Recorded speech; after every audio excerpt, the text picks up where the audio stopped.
webinar, seminario virtual, que es el lanzamiento del mapa de políticas para plásticos de América Latina y el Caribe.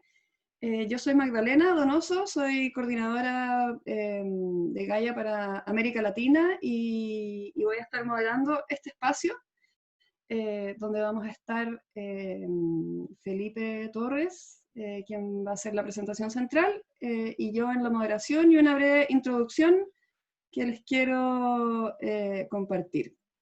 No sé, Camila, si pudieras compartir un par de las diapositivas.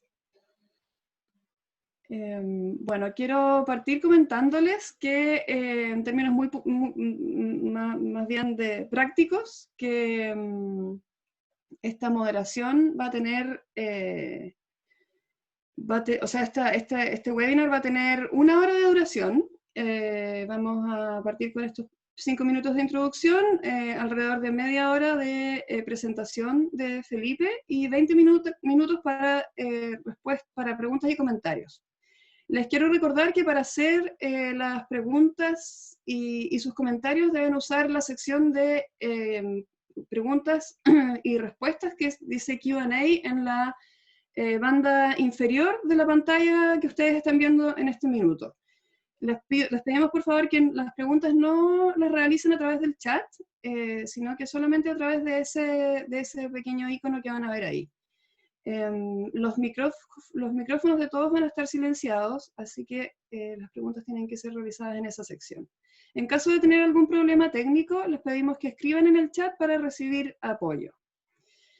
Bueno, y para comenzar con este espacio, les quiero comentar primeramente que a este seminario virtual han sido invitados y convocados desde dos organizaciones, que son Gaia y BFFP, que es Break Free from Plastic, Libérate del Plástico en español, y comentarles que Gaia es una red global de organizaciones de base, individuos que están luchando por detener la contaminación producida por la generación indiscriminada y la mala gestión de los residuos, y a la vez trabajando por soluciones de basura cero que sean justas y equitativas. Y al mismo tiempo, BFFP es un movimiento global que promueve un cambio sistémico igualmente, abordando la contaminación por plásticos en particular a lo largo de toda su cadena de producción.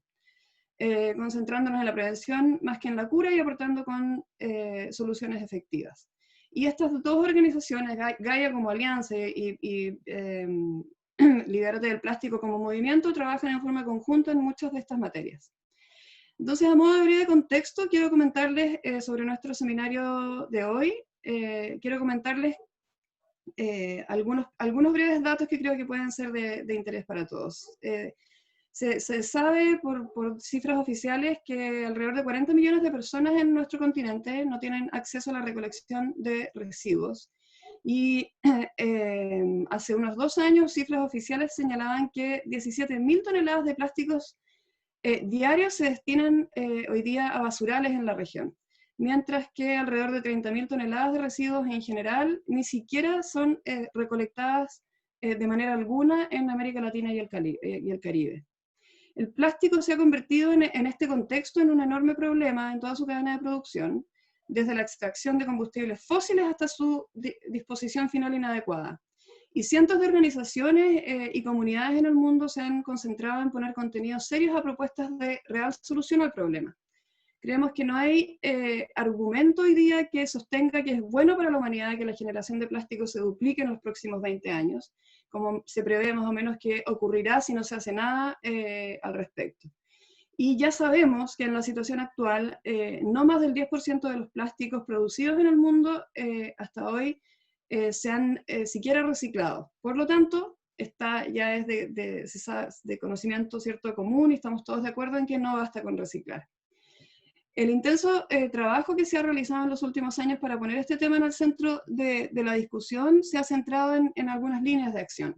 Y ellas son principalmente cambiar creativamente la narrativa de los plásticos desde la idea de que es un problema que está centrado en la responsabilidad individual hacia una historia de responsabilidad corporativa por las graves injusticias y los daños ambientales asociados a la extracción del petróleo y la fabricación de productos basados en combustibles fósiles.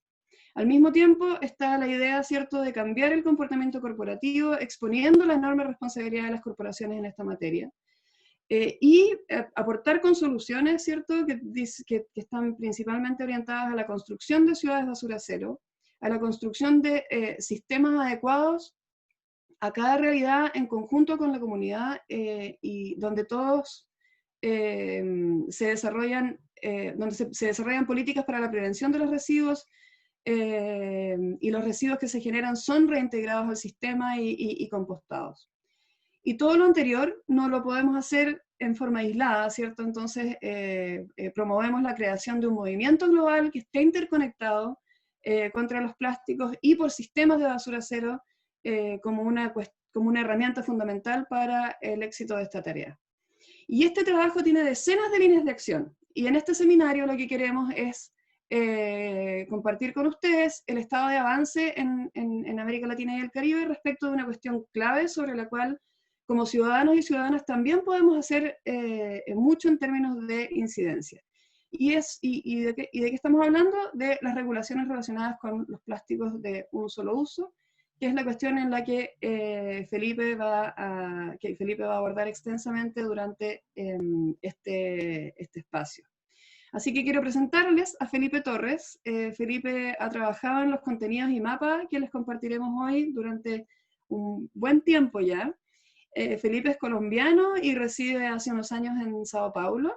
Él es ingeniero mecánico y se encuentra actualmente realizando su doctorado en prevención de residuos. Así que con esta breve introducción de contexto, los dejo con nuestro flamante expositor. Gracias a todos por estar aquí y bienvenido, Felipe. Bueno, muchas gracias, Magda, por la introducción, y Camila por el apoyo técnico ahí detrás de bambalinas.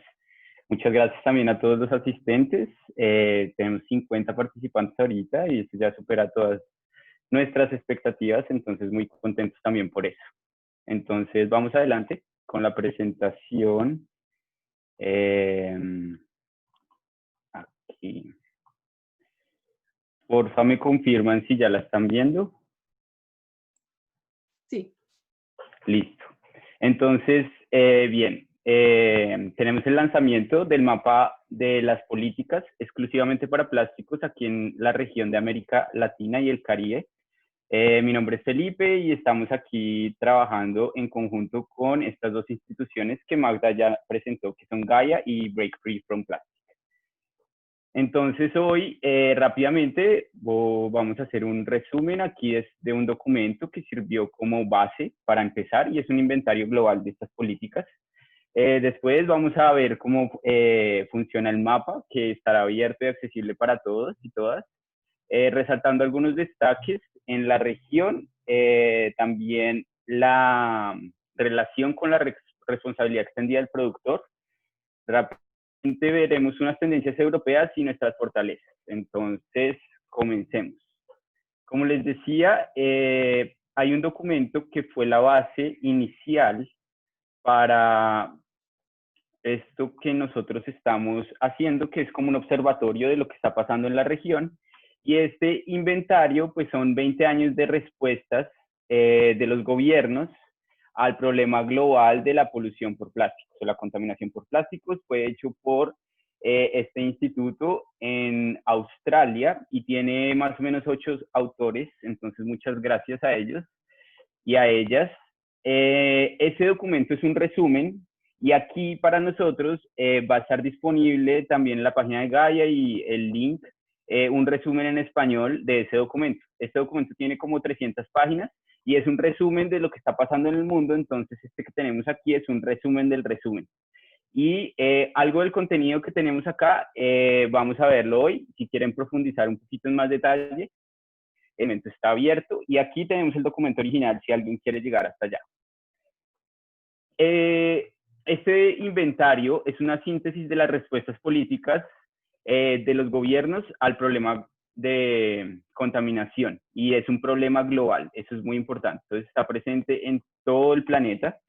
El documento también sirve como base antes de la pandemia para procesos más rigurosos de monitoreo y para informar futuras políticas públicas. Entonces, esto es una base, porque es solo el comienzo de esas respuestas de los gobiernos a la contaminación.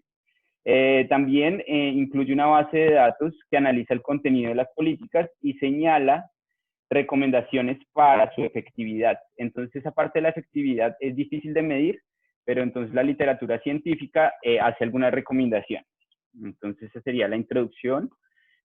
Hay básicamente tres tipos de instrumentos o herramientas políticas que son utilizadas para hacer ese control. Entonces están los regulatorios, que pueden ser afirmativos o prohibitivos.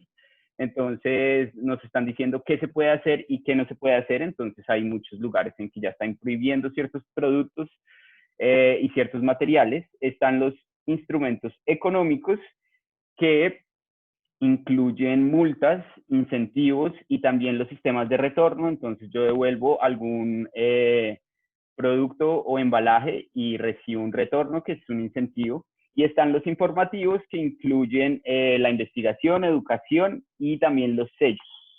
Ya veremos de qué se tratan esos sellos y esos rótulos.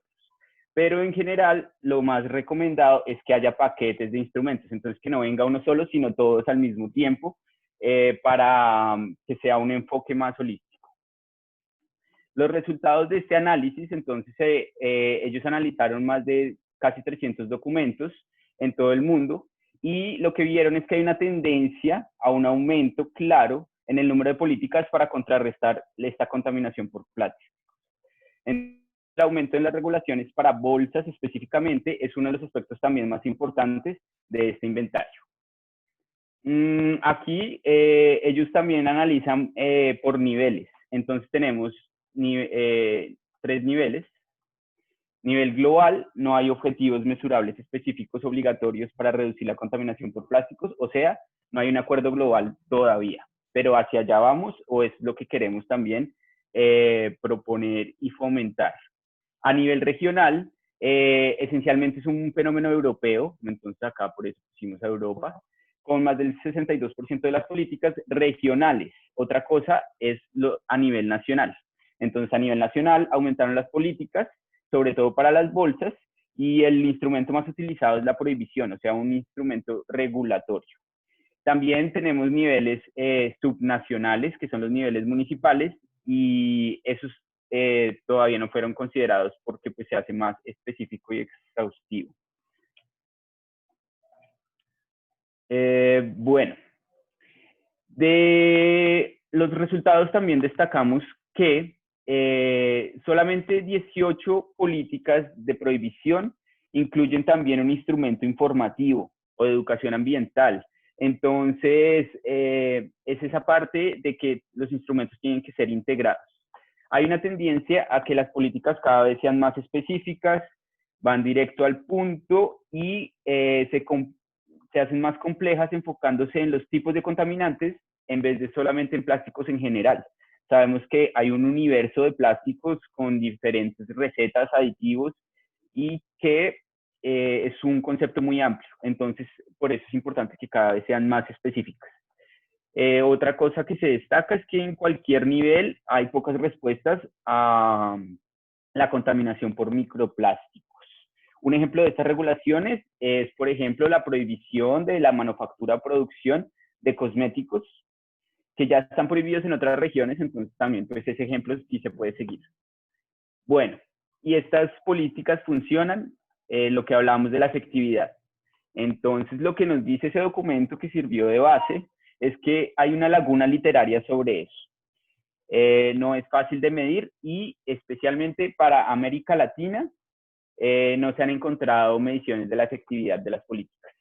¿Cuáles son los posibles motivos para esto? Entonces, los que trabajamos en el área de los residuos sabemos que los datos o no son confiables, o todavía no existen, o todavía tenemos que establecer muchos controles. Entonces, esa ausencia de datos hace que las mediciones cuantitativas, o sea, con números, toneladas, se demoren en promedio 6.5 años. Entonces, esto viene de la literatura científica. Pero al mismo tiempo sabemos que los ciudadanos tienen la noción de si esas medidas que se están tomando funcionan o no. Entonces es muy importante también para nosotros esa participación y esa respuesta de la población a los instrumentos que se están implantando. Entonces, algunos factores claves, ellos no dicen, bueno, si está funcionando mucho o no, porque es difícil hacerlo, pero sí recomiendan algunos factores que se han identificado en casos específicos que funcionan. Entonces, por ejemplo, las tasas tienen que ser lo suficientemente altas para afectar el comportamiento y en algunos casos debe haber un ajuste incremental para contrarrestar el efecto rebote. Una cosa muy, muy importante es el enfoque en el suministro de alternativas reusables. Entonces, no solamente prohibir, sino suministrar alternativas reusables, baratas y yo diría que también atractivas, bonitas.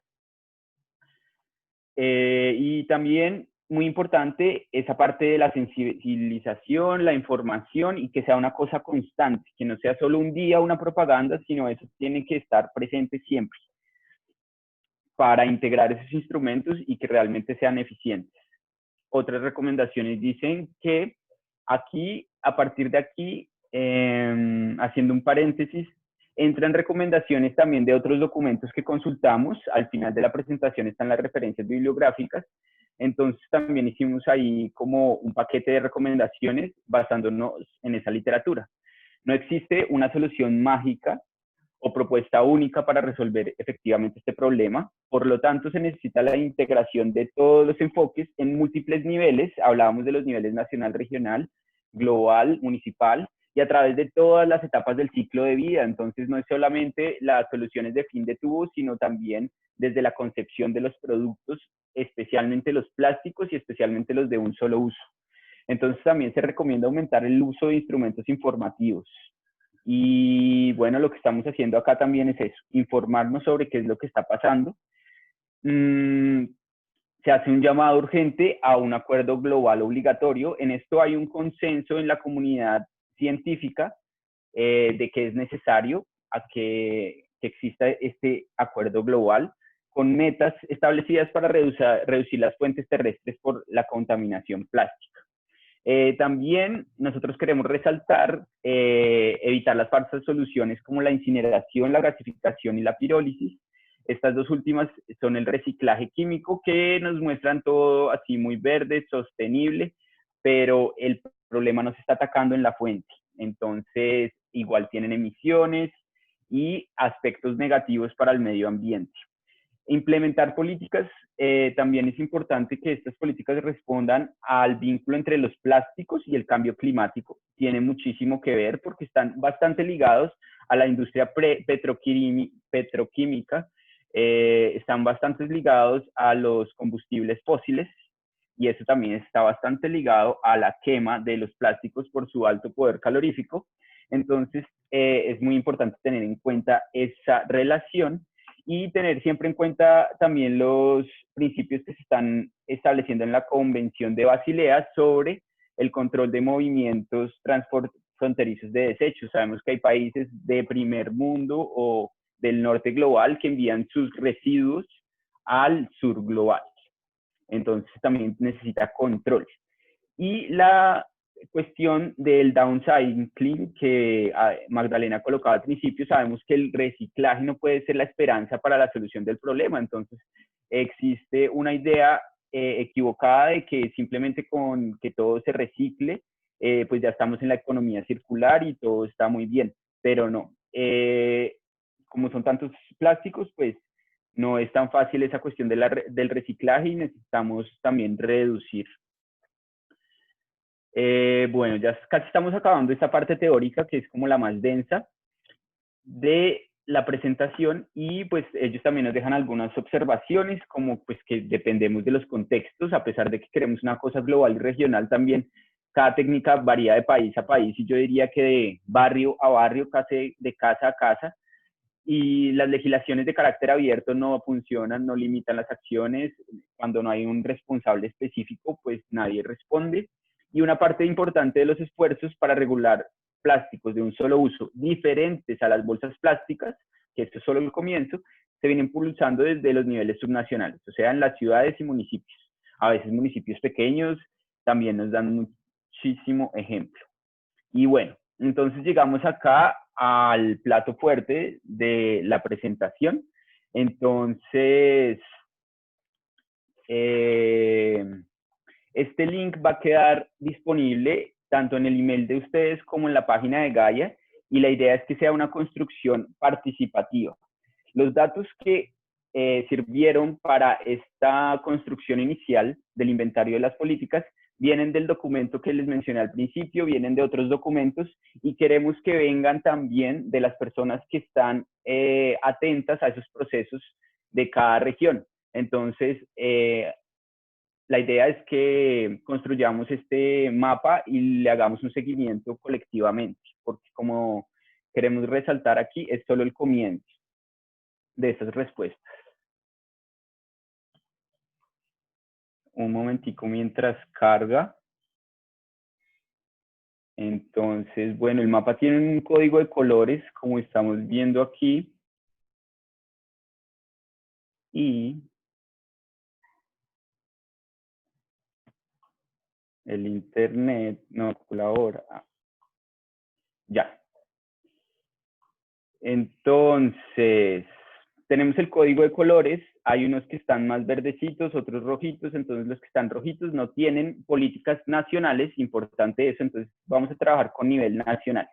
Políticas a nivel nacional, específicamente para plásticos. Entonces, rojitos no tienen. Estos que están como más o menos son casos especiales, y los que están en verde tienen políticas. Lo que no sabemos es si funcionan bien o no.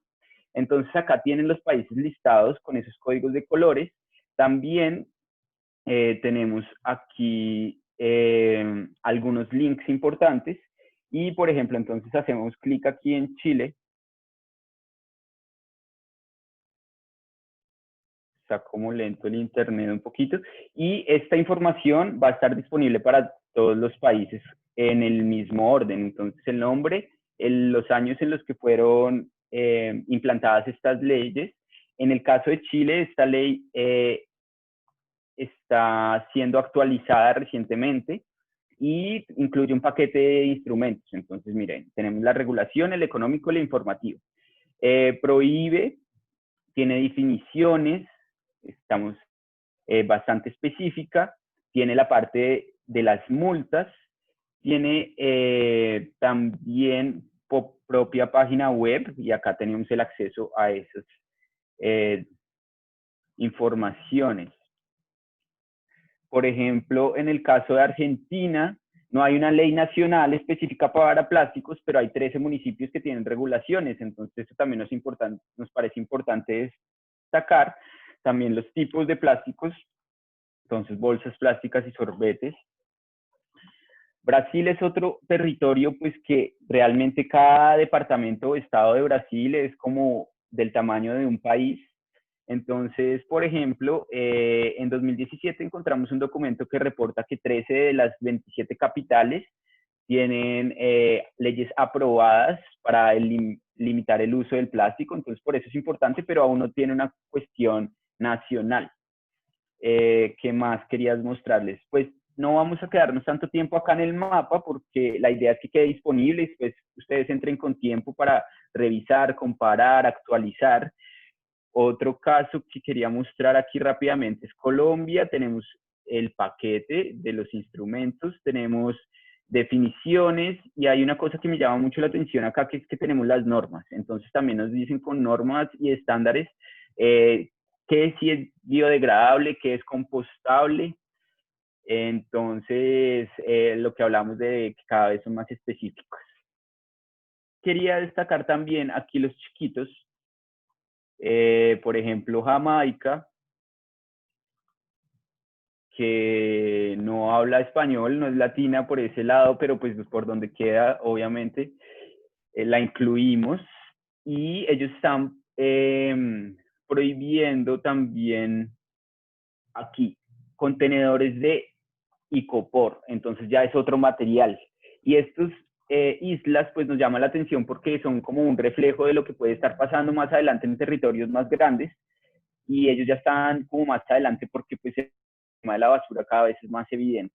Entonces acá también están desechables de Icopor, y por ejemplo aquí también las más chiquiticas, Santa Lucía. Entonces acá también están vetando el poliestireno expandido, que es el Icopor. Bueno, entonces reforzar que esta no es la última palabra, sino al contrario, sabemos que el otro día estábamos en una reunión y alguien ya nos dijo que acá en Centroamérica pues hay políticas que están implantadas y están pues en varios procesos, y pues este mapa será actualizado. También la base de datos del mapa incluye esta tabla en la que podemos comparar toda la información. Entonces, toda la información que está al otro lado en el mapa también la tenemos acá, y lo interesante es que podemos filtrar. Entonces, por ejemplo, si yo quiero comparar estos tres, los de la C. Entonces acá tenemos a Colombia, Costa Rica, Dominica, y nos dice todas las mismas informaciones que teníamos, y podemos consultarlas al mismo tiempo. Entonces ofrecemos esas dos posibilidades para la consulta. Bueno, entonces sí, este es como ese observatorio que queremos mantener en la región y que cada vez sea verde, y que tengamos también como semáforos para medir si está funcionando o no. Entonces, volviendo aquí, algunos de los destaques, pues, es que hay una tendencia constante para la implantación de nuevas normas. Muchas son del año pasado o de los últimos 3 años.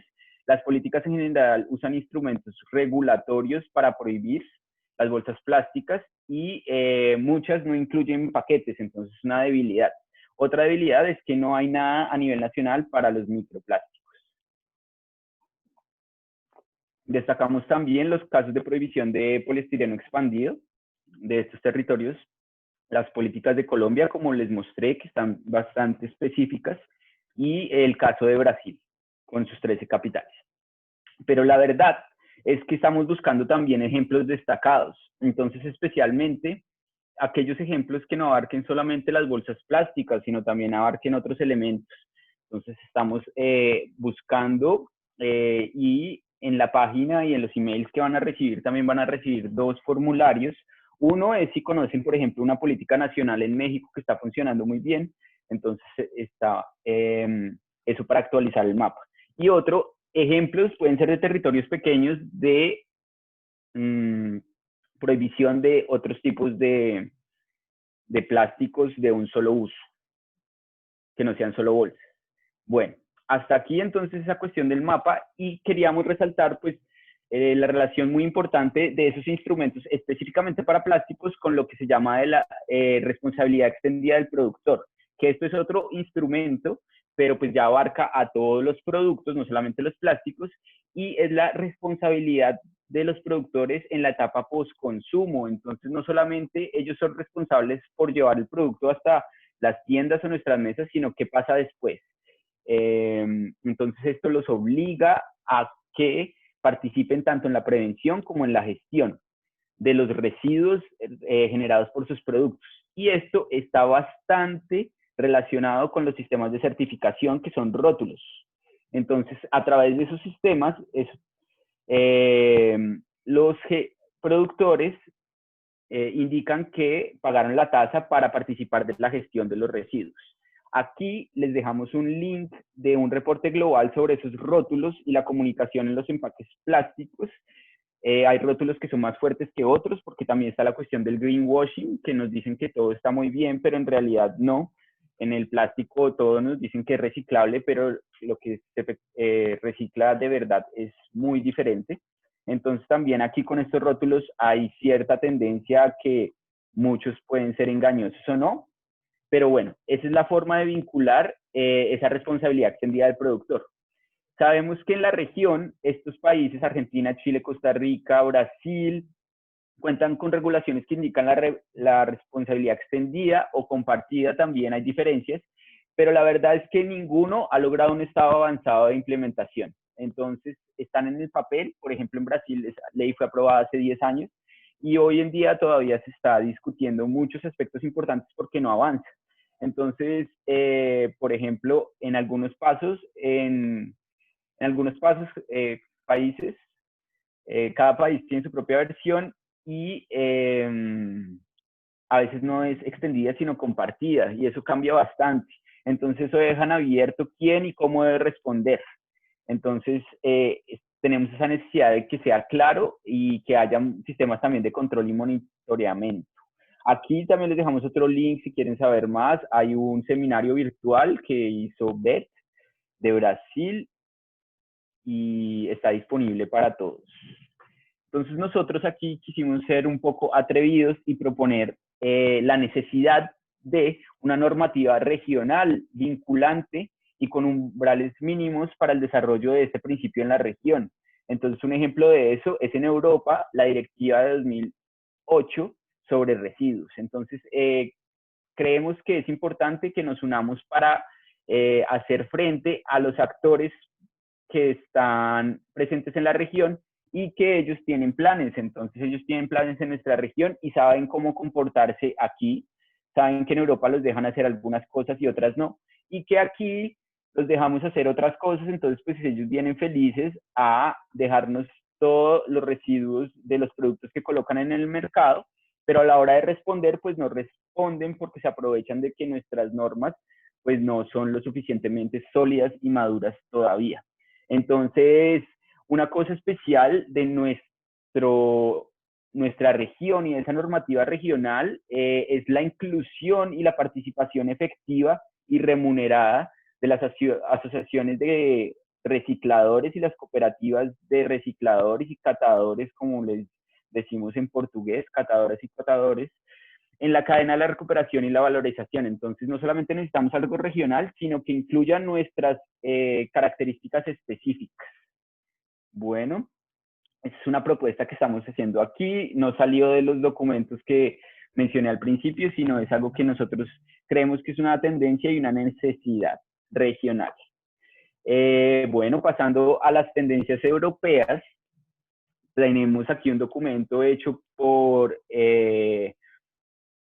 este movimiento que introducimos al principio, Break Free from Plastic, en el que nos muestran algunas soluciones reusables para ayudar a los gobiernos a detener la contaminación por plásticos de un solo uso. Entonces, en el reporte se muestran 4 casos específicos con alternativas reusables para evitar el uso de algunos plásticos de un solo uso. Entonces, resumiendo, aquí ellos tienen 2 marcos regulatorios regionales, que es lo que estamos hablando, específicamente para plásticos. Esos son los nombres. Traen definiciones, diciéndonos qué es reusable, qué es de un solo uso.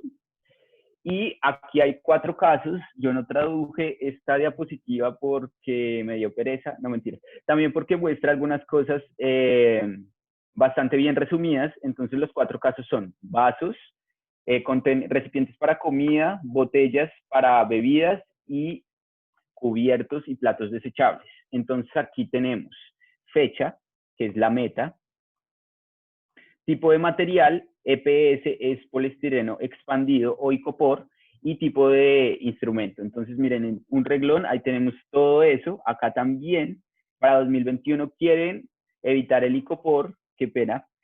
Y aquí el EPR es la responsabilidad extendida del productor, solo que pues en inglés queda con esa sigla.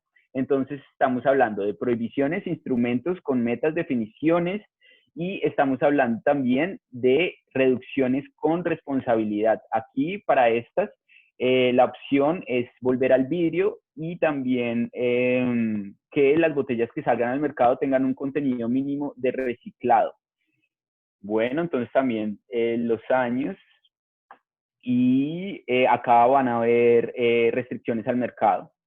También los tipos de plásticos y las alternativas que se proponen es en el caso de los vasos, entonces pues uno paga como un depósito y siempre puede usar los mismos vasos, entonces también trae como unas marcas que les está yendo bien. como startups y eso.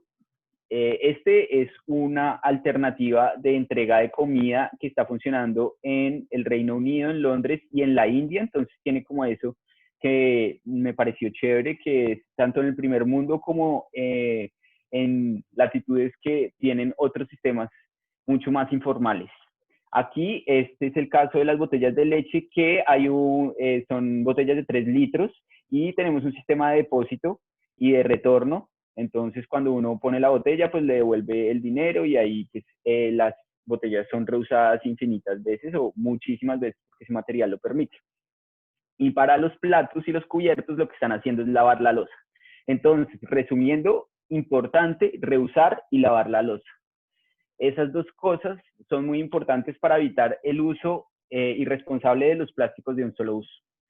Y pues llegamos aquí a nuestras fortalezas latinas. Entonces, traemos el ejemplo de este municipio en Guatemala que por un proceso de participación de la comunidad llegaron a aprobar acuerdo municipal para la prohibición de bolsas plásticas, pajillas, que son pitillos en español de Colombia, y copor. Entonces, muy importante este ejemplo, resaltando también las fortalezas que tenemos aquí. Nosotros tal vez no tenemos que ir a buscar a otros lados el mejor bioplástico, la alternativa más tecnológica, sino valorar lo que tenemos y recordar un poco cómo lo hacíamos antes. Nosotros sabemos cuál es la riqueza de nuestro territorio y de las personas que aquí hemos vivido por muchos años. Entonces, eso es algo que queremos resaltar bastante y pues sabe hasta más rico. Entonces, no solamente queremos decir que es bonito, sino es importante que las alternativas reusables sean destacadas y sean valoradas. Estos tejidos que hacen parte de nuestra cultura latina, americana, tienen todo su simbología y a veces los extranjeros cuando vienen acá quedan encantados y nosotros no valoramos eso que tenemos. Entonces, yo creo que eso es muy importante y también podemos enseñarle al mundo sobre nuestras tradiciones y sobre nuestras opciones, propuestas. Entonces, queríamos dejar eso claro. Y sí, hay que reusar y lavar la loza. Entonces, resumiendo, un momentico.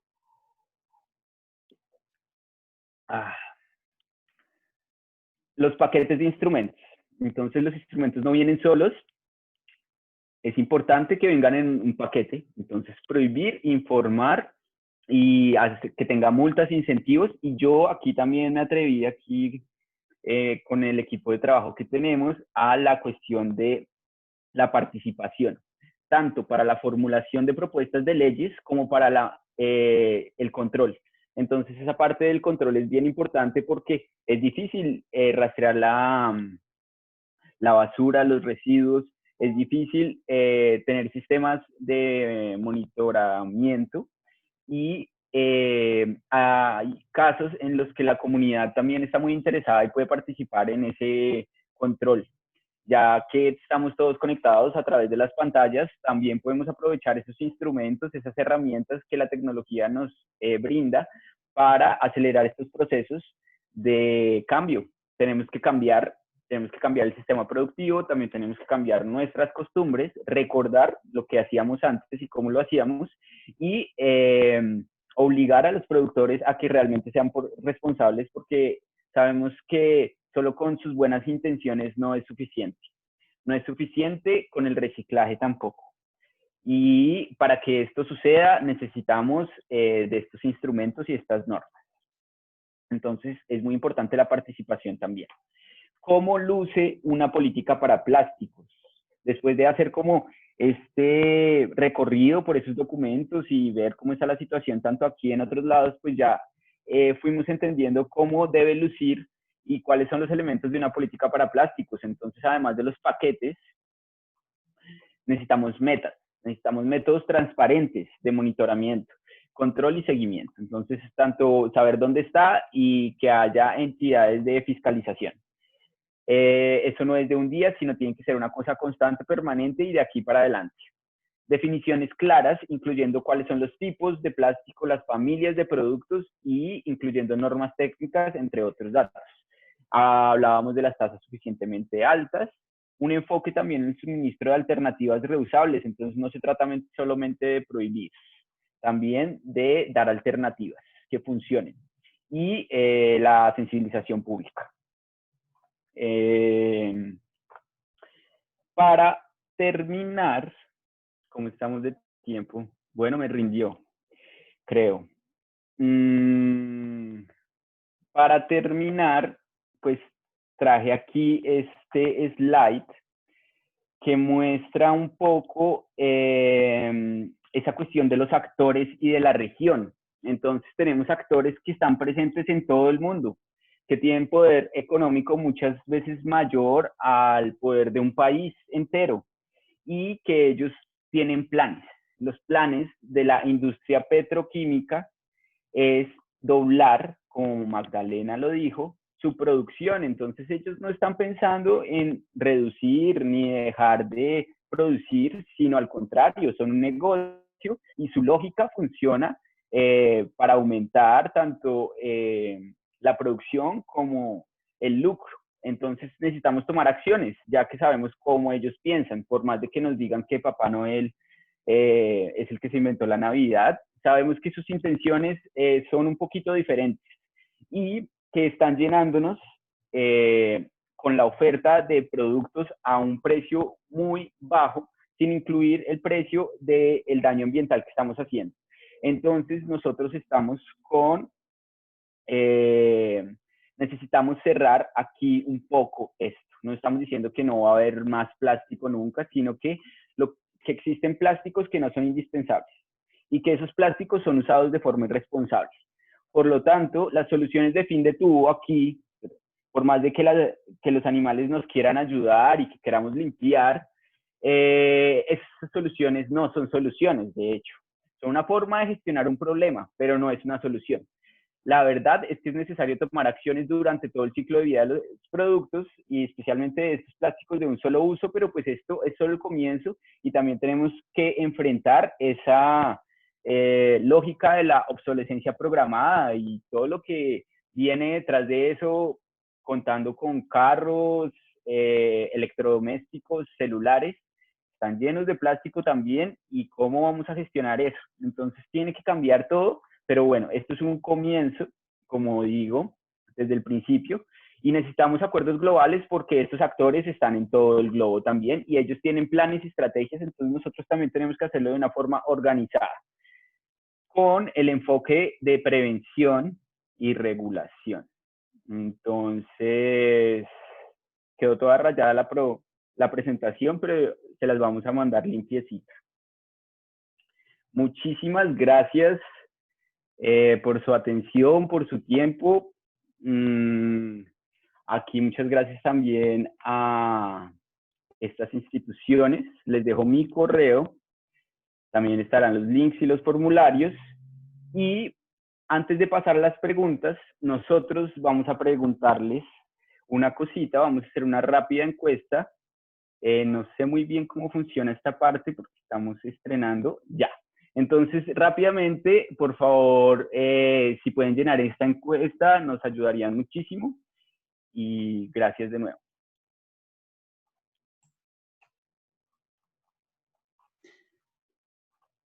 Gracias, Felipe. Sí, la encuesta, bueno, tiene como propósito aprovechar la presencia de todos ustedes aquí. Hay casi 70 participantes en este momento y siempre es muy importante contar con la información directamente desde quienes están en los territorios, en las ciudades, en los países, que son los que tienen mejor idea de cómo las regulaciones y las normas están funcionando. Así que les agradecemos mucho, vemos que hay mucha gente ya trabajando en las preguntas que se hacen ahí en la encuesta, que es bastante breve por lo demás. Felipe, no sé si quieres terminar de cerrar tu presentación para continuar con las preguntas y comentarios. Bueno, sí, muchas gracias. Agradecerles por su tiempo. Estamos abiertos a preguntas. La verdad, no soy un especialista en plásticos, entonces me da miedo que me vayan a acorchar, que no pueda responder suficientemente sus preguntas, pero se intentará y si no, tal vez podemos buscar la información juntos. Esta cuestión de la política a veces nos da mucha pereza, pero pues es importante informarnos y participar. Entonces, nada, muchísimas gracias. Estoy aquí disponible para cualquier cosa. Muchas gracias a ti, Felipe. Te cuento que mientras estabas presentando, aparecieron muchos comentarios en el chat y algunas preguntas en relación a los comentarios.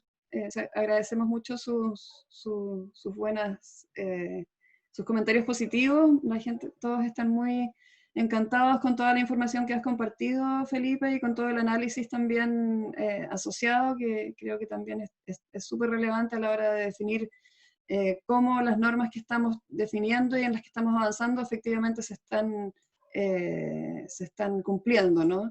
Así que súper agradecidos y creo que no siendo un experto en plástico, te has convertido en uno con todo lo que has tenido que navegar en estos meses con, con este trabajo que has desarrollado. Así que muchas gracias por todo ese compromiso. Y hay algunas preguntas, bueno, ahora han surgido unas pocas más. Voy a tratar de resumir algunas, pero básicamente hay una pregunta sobre cómo operan las fiscalizaciones para estas regulaciones, que creo que de alguna manera tú lo abordaste ahí en la presentación, pero tal vez si quisieras ahondar un poquito más en algo de lo que hayas leído.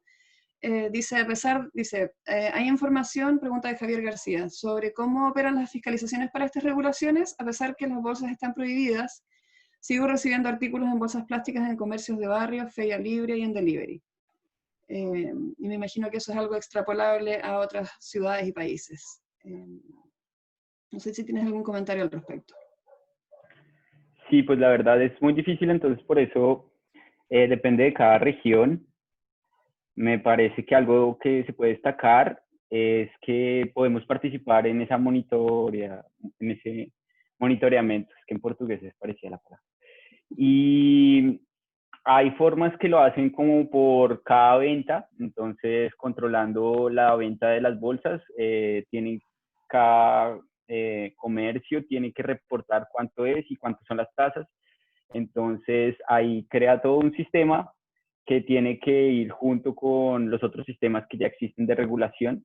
Y una cosa que también creo que es muy característica de nuestra región y tal vez no pasa en esas latitudes europeas y que nosotros tenemos que incluir en nuestras regulaciones es la informalidad de la producción de algunos plásticos. Entonces también hay producción de garaje, así le decimos. Eso es muy común en Oriente.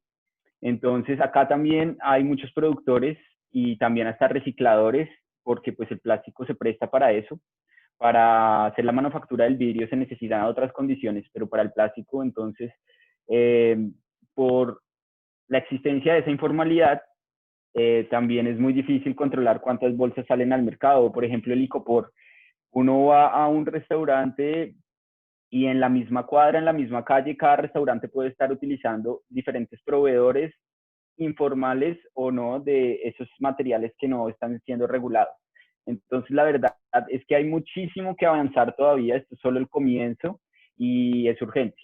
Entonces, digamos que yo no conozco así a profundidad cómo es ese sistema de control, pero lo que sí sé es que no es fácil. No es fácil, por más de que se quiera, también necesita la participación de muchos actores y también necesita inversión para que esos sistemas sean efectivos. Gracias, Felipe.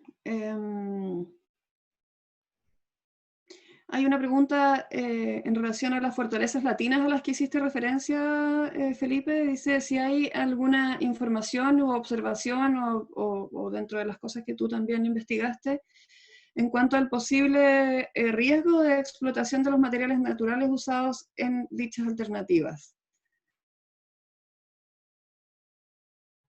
O sea que la solución sea peor que el problema, algo así.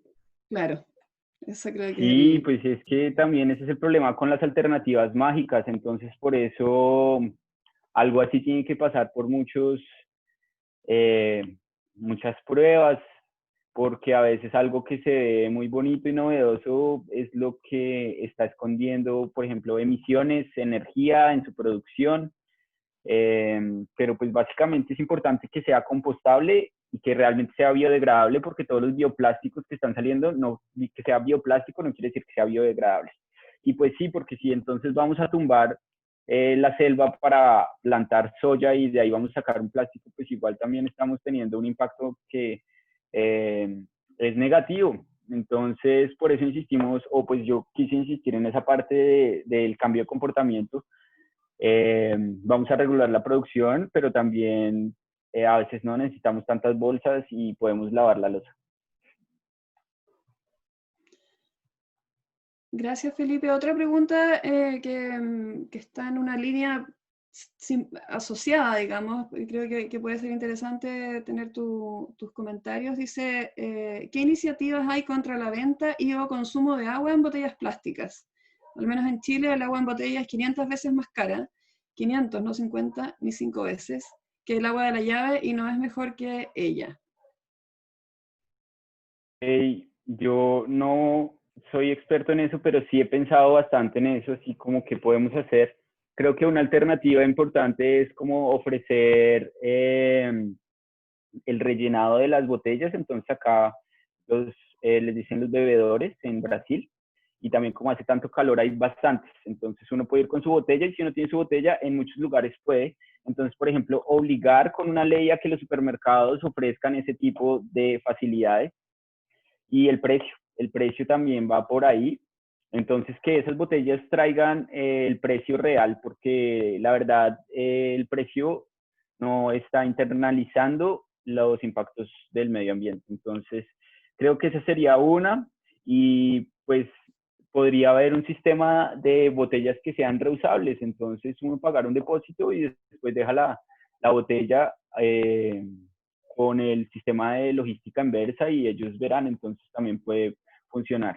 La parte reusable es que sea reusado en el mismo propósito para el cual fue concebido. Entonces, de pronto no tiene que ser vidrio, puede ser un plástico que sea muy rígido y aguante muchos usos. Entonces también puede ser por ahí, porque pues a veces una botella plástica puede ser la mejor opción, pero no puede ser para todo y pues tan baratas como son ahora. Entonces, creo que es por ahí.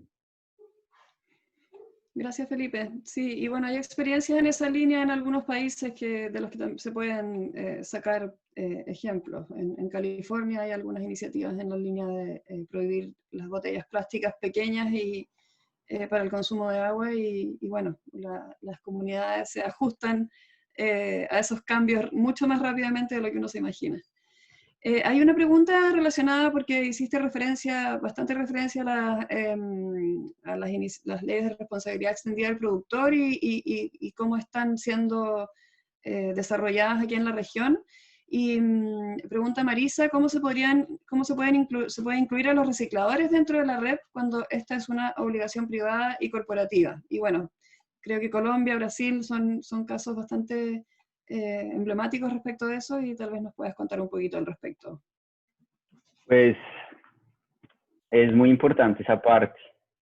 Entonces, la integración de esfuerzos y económicos para reducir el servicio. Entonces, sí, pues yo pondría esos ejemplos. En Colombia, a los recicladores se les paga la tasa también por la recolección. Entonces, la empresa de limpieza urbana recibe tanto valor por la recolección del material, los recicladores también, y hay un sistema de pago para ellos sin necesidad de pertenecer a una institución. Entonces es un pago que puede ser hasta semanal, y eso ha ayudado mucho también al reconocimiento de esta categoría, y pues tiene algunos uniformes y todo. Pues yo ya no estoy viviendo en Colombia, entonces sé que igual todavía hay muchísimo terreno por caminar y por trabajar junto a ellos. En Brasil está el modelo de las organizaciones de cooperativas. Entonces las empresas lo que hicieron al principio con estas asociaciones fue invertir en equipos como prensas y esteras para mejorar las condiciones, pero lo que se vio fue como invertían en una prensa y dejaban eso ahí y ya ellos tienen que ver cómo resuelven el problema cuando realmente los sistemas de separación son caros. Son caros y la recolección separada también es cara y ese servicio lo prestan muy bien, pero pues hay muchos desafíos todavía. Entonces, la forma de integrar esto es con una participación de ellos en la construcción de esos modelos. Ellos saben mejor que nadie cómo lo han venido haciendo durante tantos años. Entonces, las respuestas están con ellos, pero pues también tienen que tener toda la asistencia de un sistema transparente y que sea no asistencial, sino como de soporte y fortalecimiento. Entonces, y pues reconocimiento por el trabajo, que es por tonelada de material, no por la venta del material. Eso también puede entrar ahí en la cuenta, pero no es suficiente. Gracias, Felipe. Hay una pregunta bien interesante respecto de los incentivos. Dice Cecilia, ¿hay alguna experiencia en otros países acerca de beneficios tributarios de otro tipo con respecto a ecoempaques o productos biodegradables para poder pelear con el bajo costo del plástico? Yo sé que, bueno, esto no era parte de tu investigación, pero tal vez por ahí te cruzaste con algo en relación a eso, o puedes tener algún comentario. Ella dice, esta competencia hace que los costos de los emprendimientos sean muy altos y que estos productos no plásticos no sean baratos, lo que es un gran peso de decisión en los consumidores para que se masifique. No conozco mucho, pero sí sé que pues, la competencia es muy difícil porque existe toda esa infraestructura de las empresas, de los grandes alrededor de esto, entonces la oferta es muy barata y ahí es muy difícil competir, entonces por eso necesitamos acuerdos y no basta con las buenas intenciones. Entonces sí es muy difícil entrar en esos mercados, por eso que tenemos que estar bien informados y tener mucho cuidado con esa narrativa dominante, con el discurso de ellos, porque personalmente no conozco. Sé que en Europa funciona como bien ese sistema de depósito por retorno, entonces uno devuelve cierto tipo de envases y pues ahí cerraría el ciclo. Pero creo que eso también está un poco lejos de nuestra realidad, así como pueblo. Algunas partes de la población pueden acceder a eso, pero me parece que es un poco elitista. Me parece que algo que funcione con más, abarcando más la población en general, no lo he visto y creo que ese es el motivo. Es muy buen negocio vender todo ese plástico así. Hay una pregunta bastante más específica, pero creo que es interesante abordar porque se habla mucho de los ecoladrillos, aparecen siempre por todas partes. Dice Graciela, muchas veces juntan tapitas que luego reciclan y realizan maceteros y composteras. También se realizan ecoladrillos con botellas plásticas rellenas con residuos limpios de envoltorios de galletas, medicamentos, etc. Hay mucha crítica sobre esto. ¿Cuál sería tu opinión al respecto? Opinión personal, yo la verdad estoy muy curioso con esos ladrillos. También me ha llegado, hasta mi mamá me ha mostrado las casitas que se hacen con eso y que son resistentes y pues para mí tiene mucho sentido hacer una casa con plástico porque va a durar muchos años, por ejemplo. Entonces es esa cuestión de el uso. Entonces, un ejemplo que me gusta es el cuchillo. ¿El cuchillo es malo o es bueno? Entonces, pues depende uno cómo lo use. Yo creo que con el plástico también mucho eso. No sé muy bien, no tengo la última palabra porque creo que para eso se necesitan los estudios que integren todas las variables que son infinitas.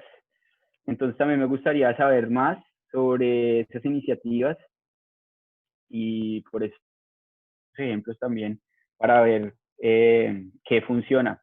Esa es la parte de las alternativas, pero no me atrevo a decir si sí o si no. A mí me parece que es bastante interesante, tiene sentido utilizar el plástico de esa forma. Hay mucha discusión sobre la toxicidad de los materiales y de qué manera estos podrían afectar, digamos, a eventuales residentes en casas que estén construidas con materiales que cuyos componentes no se conocen muy bien. Eso es parte de las críticas que existen y que están dando vueltas. Pero es un tema efectivamente abierto y en discusión. Estoy viendo, estamos casi en la hora, pero estoy viendo si hay algunas otras porque han ido sumándose algunas preguntas. Dice, una pregunta que había por ahí.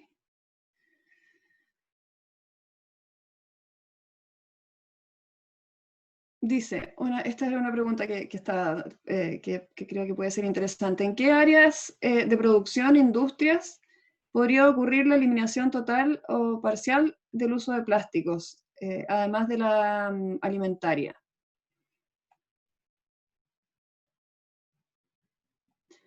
Yo creo que un sector muy importante es el de los empaques, pues de un solo uso. Yo creo que ahí pueden haber bastantes innovaciones, pero es una buena pregunta. Empezar a pensar en dónde podemos estar libres de los plásticos y dónde son realmente necesarios.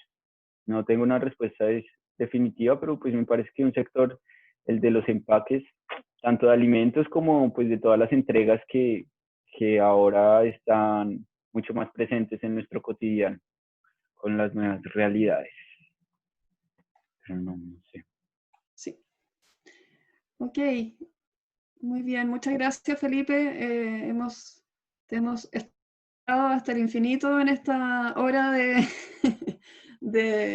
seminario. Creo que estamos ya en la hora, no sé si está bien mi hora, pero no quisiera abusar del tiempo de todos.